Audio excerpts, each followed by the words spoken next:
One of the great benefits for priests when it comes to preparing missions and courses and whatnot is that it gives us an opportunity to actually read and study, which is no small thing given the various demands associated with pastoral ministry.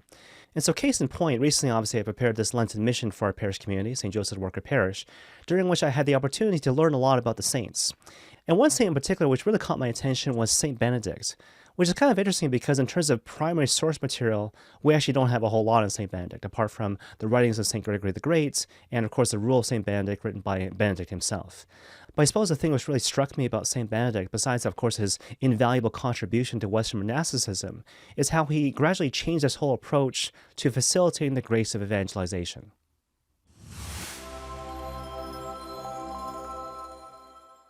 So as the story goes, in the early 6th century, St. Benedict was sent by his parents to study in the city of Rome. But he quickly discovered the great corruption which had taken hold in that particular city, as a consequence of which he decided to become a hermit, to live by himself in the confines of some cave. The difficulty, though, is that he quickly developed a reputation for being this really prayerful and holy guy, so a lot of people started dropping by to ask him for his counsel and his advice. And this culminated in someone asking him to become the abbot of this local monastery, which he eventually agreed to. But what happened is that when he arrived at the monastery, he discovered that a lot of the monks there were kind of living an independent existence. So they were monks, but they were kind of doing their own thing. So he tried to impose upon them a common rule of life, common meal plans, common recreational times, common prayer times, stuff like that. The problem, though, is that a lot of the monks weren't really used to these types of changes, and so they resisted, and eventually one of them tried to poison him. Now, as to be expected, St. Benedict decided to retreat from that really kind of toxic situation and resume his former life as a hermit. But then a lot of other hermits started approaching him, as a result of which he eventually decided, through prayer and discernment, that God was calling him to bind these various hermits together, again, to live a common rule of life. But again, he encountered difficulties, as a result of which one of his detractors again decided to ultimately poison him. Now, at this point, imagine you're St. Benedict, so you're probably thinking to yourself two things. First of all, why are people trying to poison me all the time, right? But secondly, what can I learn from the situation, right? Mindful of the fact that if God permits any sort of evil to exist in this world, it is always to bring about a greater good. Now, to his credit, St. Benedict obviously prayed into the situation, and he realized that while God was calling him to maintain his missionary zeal, his zeal and enthusiasm for the mission, at the same time, he was calling him to be patient, to respect the process, and to realize on top of that that minimal progress is better than no progress at all.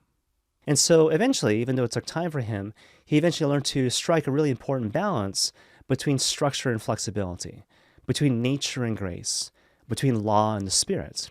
And funny enough, it was the mastery of that particular balanced approach to life which ultimately helped him to become the founder of Western monasticism. Okay, now the reason why I'm spending so much time in St. Benedict is because in a certain sense, it helps us to set the stage for Holy Thursday, and in particular the primary setting of the Last Supper. Because if you think about it, what's happening during the Last Supper? Jesus is giving his final pep talk to his disciples with the ultimate goal of helping these guys to become great leaders and witnesses of the church before he himself goes off to suffer and die for the salvation of the world. The difficulty, though, is that despite having spent 3 long years with these guys, they still got a ways to go, right? So just before the Last Supper, for example, they were bickering amongst themselves as to who was the greatest.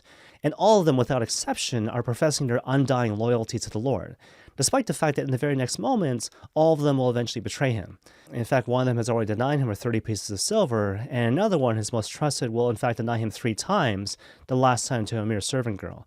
And so what are these guys lacking? They're only lacking humility, self-knowledge, and courage. But apart from that, they're good, right? But it kind of begs the question, what would we do in similar circumstances? What would we do if we were Jesus and faced with people like these? Well, I realize that everyone's different, but in a certain sense, I think all of us would respond typically with a sense of anger, impatience, and frustration, all the while trying to justify our bad behavior by saying, well, look, we have good intentions, we're trying to help these people to become better, or perhaps more simply, these people are wrong and I am right. But you see, in contrast, what does the Lord do? He does 3 things, actually. He washes their feet, he makes them priests, and of course, he gives them the Holy Eucharist. So let me kind of walk you through these things one at a time. So first of all, this idea of washing the feet. The washing of the feet obviously is an act of charity. But through this, the Lord is showing these people that I love you, not simply by what I say, but what I actually do. I mean, there's a reason why Pope Francis tries to teach the world about the importance of going to confession by going to confession himself, as opposed to simply preaching about the importance of going to confession. Because there's a certain power in the prophetic gesture. Actions do speak louder than words. So that's kind of the first thing. But you see, the second thing is this. By making these guys priests, the Lord is showing these guys, look, I trust you. I'm giving you a share in my responsibility, even before you're ready, to kind of force you in a certain sense to rise to the occasion. So are they quite ready right now? Not really, but still, I give you trust, I give you responsibility. Again, to force you in a certain sense to rise to the occasion. But that, of course, brings us to the Holy Eucharist. And what is the Eucharist but the sacramental presentation of the crucified Lord? Or perhaps more simply, it is Jesus himself. And so in giving them the Holy Eucharist, the Lord is actually expressing to them both sides of the Great Commission as articulated in Matthew 28. Go forth and make disciples of all nations, baptizing them and teaching them on top of that. But in the meantime, I am with you always until the end of the age. Okay, now the thing I want to impress upon you at this point is that the reason why the Lord is doing these things, the reason why he's engaging in all these various gestures of love, if you will, is not simply because he's trying to be nice, but instead it's because he's trying to be strategic and purposeful. Because, of course, what the Lord ultimately believes in these particular circumstances is that with time and patience and by the grace of God, these guys can become great. They can all become great leaders and witnesses to the church. But in the meantime, what do they need from him? They need him to be patient. They need him to be kind. They need him to suffer and endure. Because the whole idea is that when these guys come back, which he hopes that they will come to know through experience what it actually means when he says to them, love others as I have loved you, and forgive others as I have forgiven you, which will hopefully give rise to this desire on their part to go forth and spread the good news. Not out of this empty sense of obligation, but rather out of this deep sense of gratitude towards the one who has loved them first. Now, hopefully you can see that the same principle is meant to apply to each one of us, right? Because, of course, all of us have moments when we're inclined to be frustrated with other people, especially people who have been trusted to our care to assist them in a certain sense to become the persons that God is calling them to be.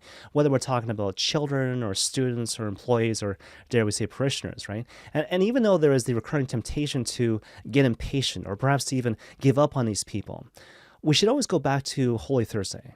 We should always go back to this great drama and dynamic that we see in the context of the Last Supper and realize that we too are called to be patient. We too are called to be kind. We too are called to suffer and to endure. Because at the end of the day, when it comes to these people entrusted to our care, God still believes in them. And more to the point, God still believes that these people can become great. And may God bless you all.